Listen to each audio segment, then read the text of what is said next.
primeira linha de frente de proteção é o protetor solar. Mas os outros elementos são sempre complementares, como nós já dissemos na semana passada. Mas o protetor solar realmente aí precisa ser hoje, né, utilizado como um elemento protetor constante. E isso é importante dentro do que nós vamos falar. Muito bom. Lembrando que você pode participar com a gente, mandando a sua pergunta, né, Meg? Que a gente está aqui de olho para poder passar essa dúvida para os nossos telespectadores para o professor responder. Como que faz para participar, Meg? Isso mesmo. Você que está nos acompanhando aí pelo Facebook, deixe sua pergunta nos comentários. E temos também a opção do WhatsApp, né? Adicione aí o 988060913. Vamos começar, professor, com aquela pergunta. Passei protetor de manhã. Vou sair de casa, vou me maquiar, passei meu protetor.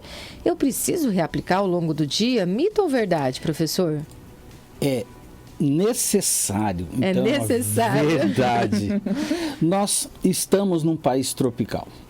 E isso gera uma incidência solar muito grande. Independente se tem nuvem ou não, Tá. Né? Porque tem aquela dúvida, né? Tá bem Tá nublado. nublado. Não. Tô no inverno. Os raios ultravioletas, tanto o A quanto o B, o VA e o UVB, eles passam pelas nuvens brincando. Então, na verdade, nós somos atingidos não por essa luminosidade dos raios solares, mas, na verdade, é a radiação UVA e UVB que o Sol faz. E essa incidência é bastante grande em países como o nosso. E aí nós temos que ter essa rotina da aplicação do filtro solar. As mulheres, elas têm um elemento protetivo maior, porque elas usam muito maquiagem. E Não hoje muito, professor, pouquinho. Mas hoje as maquiagens, mesmo aquelas maquiagens de Já base, vem com proteção, elas já vêm né? com fator protetor. Então, meio que durante o dia todo é necessário realmente. E aquelas pessoas que de alguma forma estão expostas, ou de forma leve, ou de forma intensa, é necessário o uso e a reaplicação, mesmo que eu fique apenas num ambiente como o nosso aqui, ó. Essas luzes, né? Essas luzes que nós temos, elas são artificiais, mas elas geram alguma radiação ultravioleta. Então é importante que a gente também use com fatores protetores mais baixos, mas que a gente use ao longo do dia todo. E esse reaplicar, professor, se estou na praia, se estou na piscina, entrei na água, depois preciso aplicar de novo. Sem dúvida. Mesmo que o protetor solar está escrito lá que não sai na água, mas um pouco sai, né? Sai, e nós temos que entender que existem produtos químicos dentro da piscina que também interferem, né? Quando nós estamos na praia, tem o vento, tem o sol, tem as ondas, né? E tudo isso gera também um elemento mecânico que vai fazer com que aquele protetor seja retirado mais rápido. Então, a reaplicação, ela é sempre necessária. Se eu estou na piscina, se eu estou na praia, a reaplicação deve ser mais rápida ainda, por causa desses riscos de sair. Professor, mito ou verdade? Pessoas negras precisam usar protetor solar? Olha, Meg, essa pele, essa cutis sua maravilhosa aí, precisa ser protegida. Precisa. Então, assim, isso é uma regra para todos os nossos ouvintes.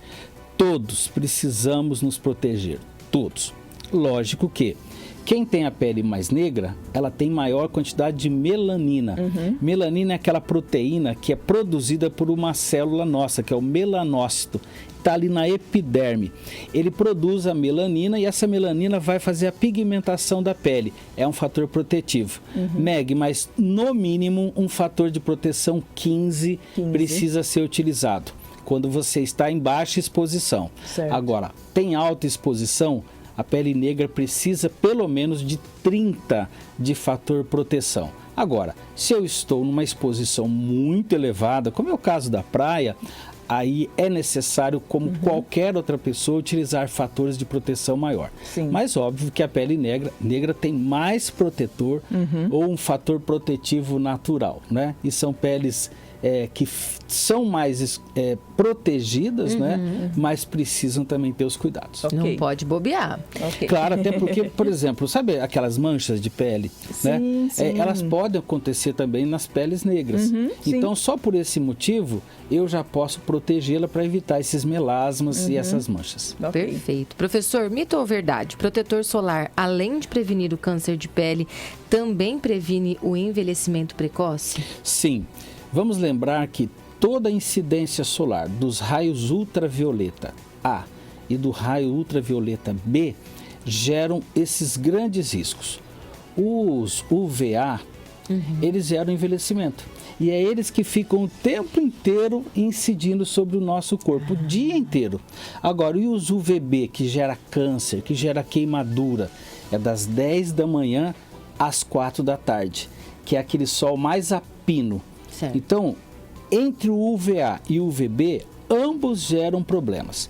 Mas o envelhecimento é aquele que a gente acha inofensivo. Tá cedinho, não vai queimar. Então nós temos que tomar esse cuidado, por isso é necessário que haja a proteção durante todo o dia. Agora, a gente precisa entender que o sol não é nosso inimigo. Ele é interessante, inclusive existe terapêuticas relacionadas ao uso do sol. Mas o sol antes das 10 da manhã é saudável, depois das 4, 5 horas da tarde ele é saudável, mas de qualquer jeito nós temos que ter esse elemento protetivo, principalmente para o tipo de coloração da pele. Peles mais branquinhas precisam ter maiores proteções, né? Então, isso é fato. Quanto mais branca a pele, maior tem que ser o fator de proteção. É um fato, Que claro. jeito que escolhe, professor? Por exemplo, quem é bem branquinho e protetores acima de, a gente vê acima de 50, fazem efeito de verdade? Fazem efeito e geram maior tempo de proteção. Porque esses números, né, 30, 50, 60, na verdade quanto tempo a minha pele demora para formar aquele vermelhidão após eu estar no sol, por exemplo. Há 5 minutos já é o suficiente para minha pele ficar bem vermelha em função da exposição do sol. Então vamos colocar o fator protetivo 30. Multiplica 30 por 5, dá 150 minutos. Então nós temos o 30 como um fator de proteção desses primeiros 150 minutos. E depois eu tenho que reaplicá-lo. Olha só. E isso é fundamental. Mas para as peles mais claras, essa queimadura acontece mais rápido. E é interessante, né? Porque você fica exposto e acha que não queimou. Aí depois vai ficando vermelho, vai ficando ardido. Eu já tive essa sensação. Não Chega é? assim, não queimou nada. Nada. Aí a hora que você vai ver, tá vermelhão. Então aí os fatores 50, os fatores 70, além de intensificar a proteção, prolongam mais o tempo de proteção. Então o que a gente recomenda? No Brasil, fator de proteção mínimo 30. Eu estou num ambiente fechado, fator de proteção 30. Eu estou no ambiente aberto, mas vou ter pouca exposição. Eu vou fazer uma compra, eu vou no supermercado, fator de proteção 30. Agora, se eu fico exposto lá, na piscina, na praia, ou se eu estou trabalhando, fatores protetivos acima de 50. E é necessário que haja essa proteção. Peles mais clarinhas como a sua, recomenda-se acima de 70. Eu uso 70. Porque é exatamente esse elemento protetivo que vai garantir menor risco de queimadura e aí todas as outras relações.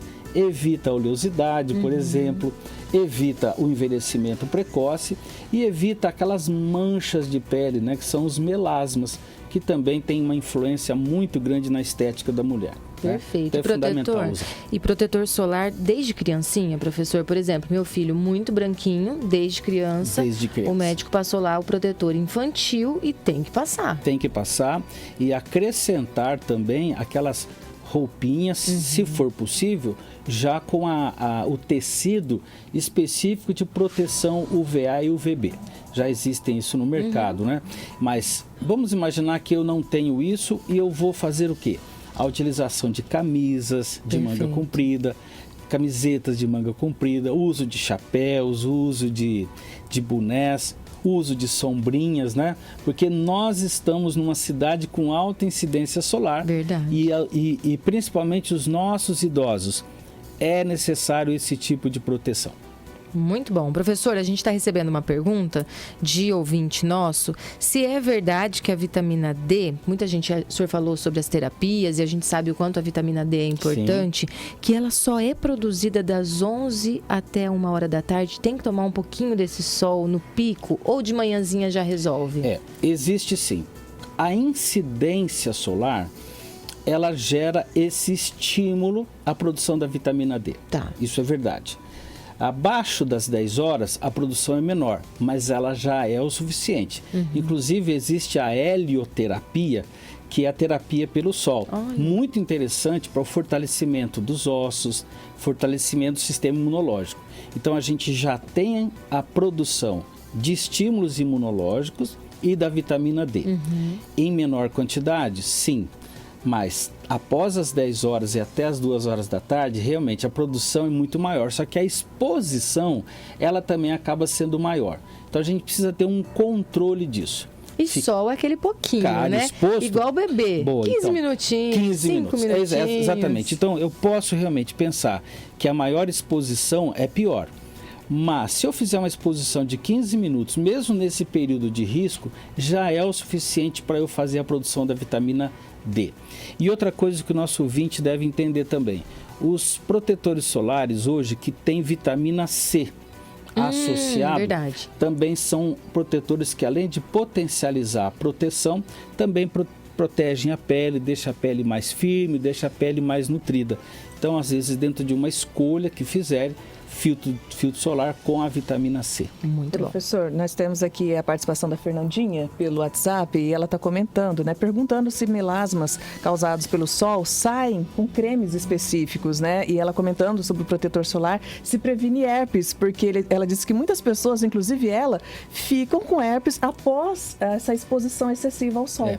A herpes, vou fazer a resposta segunda, né? Uhum. A herpes, ela faz parte de determinados vírus que estão no nosso organismo e aí nós não temos uma relação direta entre sol e herpes. A herpes está muito relacionada à baixa imunidade, está muito relacionada ao estresse. Então essas duas condições, elas acabam propiciando o aparecimento da herpes, principalmente aquela herpes labial, né, que é muito comum. Então não tem relação com o sol, mas tem relação com o estresse, a alimentação quando está irregular também e essa situação que a gente vive no nosso dia a dia, né, as questões emocionais, ok? Agora, estarmos protegidos, né, ao longo do dia, ele entra, Meg, num conceito meio cultural, sabe? Nós temos que hoje fazer com que as mulheres, com que os homens entre num papel de cultura preventiva. Então, o filtro solar faz parte desse processo.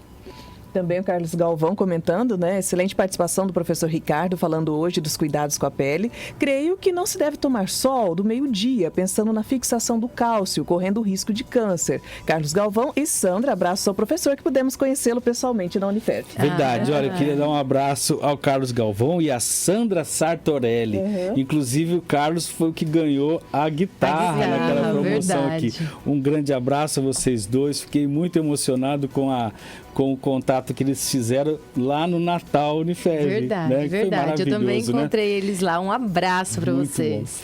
Bom. Olha, veja bem, é necessário que haja a produção dessas estruturas, principalmente para potencializar o nosso cálcio, né? A absorção do nosso cálcio.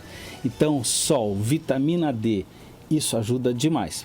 Mas lembre que nós falamos 15 minutos, mesmo naquele período mais a pino, e eu não recomendo o meio-dia. Né? O que a gente recomenda é das 10 até as 11, depois ali das 3 às 4, mas 15 minutos, cara, já é o suficiente para ter essa potencialização com relação à vitamina D e, consequentemente, potencializar o cálcio para o osso. E isso realmente previne a osteoporose. Agora, vamos lembrar que a osteoporose, ela é uma associação de problemas. A inatividade física gera essa osteoporose. A baixa ingesta de produtos à base de leite também é um problema. Então, quando você associa alimentação saudável, atividade física e sol, você já está fazendo esse elemento protetivo. Mas somente o sol também é protetor, mas que seja em pequenas quantidades nesse período de sol a pino. Professor, agora um puxão de orelha para as mulheres e eu me coloco nessa turma. Protetor solar só no rosto resolve, porque a mulher vai se maquiar, já passa aqui e às vezes esquece do resto do corpo. Não resolve. Vamos dar duas dicas aqui. Vou ficar exposta de uma forma mais intensa ao sol, eu vou utilizar o filtro solar no rosto e vou passar a maquiagem. Ok? Vou ficar exposto pequena quantidade no sol e vou ficar num ambiente fechado, ok, a maquiagem já é o suficiente, porque ela tem um fator protetor de 15, que é o mínimo, então isso já ajuda. Mas não só no rosto. Qualquer parte corporal que esteja com a exposição solar é importante. Então, pescoço, essa parte superior do peito, do tórax, braços e mãos. A mão, ela envelhece muito rápido. Verdade. Então, as pessoas às vezes têm um rosto muito preservado E a mãozinha? e a mãozinha envelhecida, porque não tomou esse cuidado. É necessário então que haja. Obviamente, nós não temos um elemento de maquiagem, né, vamos dizer assim, para as outras partes do corpo. E nem é necessário. Para as outras partes do corpo, utilização do filtro solar dentro do que nós conhecemos. Agora, algumas pessoas estão utilizando o filtro solar no rosto com alguma coloração. Não é maquiagem, é um filtro solar. Verdade, tem. Com alguma coloração. A gente só pede para tomar cuidado no ajuste entre a cor da pele e aquilo que o filtro solar está promovendo, né? Então é necessário aí uma esteticista, uma fisioterapeuta dermatofuncional ou mesmo a dermatologista para chegar nesse equilíbrio, cor da pele e um tipo de filtro solar colorido que dê essa tonalidade. Perfeito, muito bom. Assim a gente encerra a participação do professor Ricardo, agradecendo, claro. Eu sei que o senhor tem mais abraços para mandar. Sim, eu queria dar um abraço a Edna Marques, é uma querida irmã que nós temos na Igreja Batista e ela sempre está nessa audiência. E todas aquelas pessoas que carinhosamente têm nos dado a sua contribuição nas redes sociais, eu queria mandar um grande abraço e também um Feliz Natal a todos, porque esse espírito natalino, graças a Deus, está voltando novamente e esse ano bastante tribulado, não Verdade, é? Mas verdade. nós conseguimos gerar. E aqui vai meus parabéns à Unifev, porque aquele Natal Unifev foi lindo. um diferencial muito importante. Então vai o nosso abraço ao nosso reitor, Oswaldo Gastaldon, mas também ao nosso presidente, ao senhor Douglas Gianotti, que tiveram uma ideia maravilhosa e o público amou. Muito Isso mesmo. vai ter que ser reverberado. Já queremos o ano que vem. Queremos o ano que vem. Então, Feliz Natal a todos e um grande abraço. Professor, já vou desejar Feliz Natal e Feliz Ano Novo, porque o senhor vai tirar um descanso, alguns dias de férias merecidos. Diazinhos de férias, mas já nós estamos voltando, porque esse quadro é do coração. É verdade. Né? E esse quadro já está aí também bastante intenso, né, na nossa população. Vamos sempre estar com ele. Combinado. Então a gente espera o senhor em 2023. Com certeza. O público que está nos assistindo pode mandar sugestões de temas já para o ano que vem.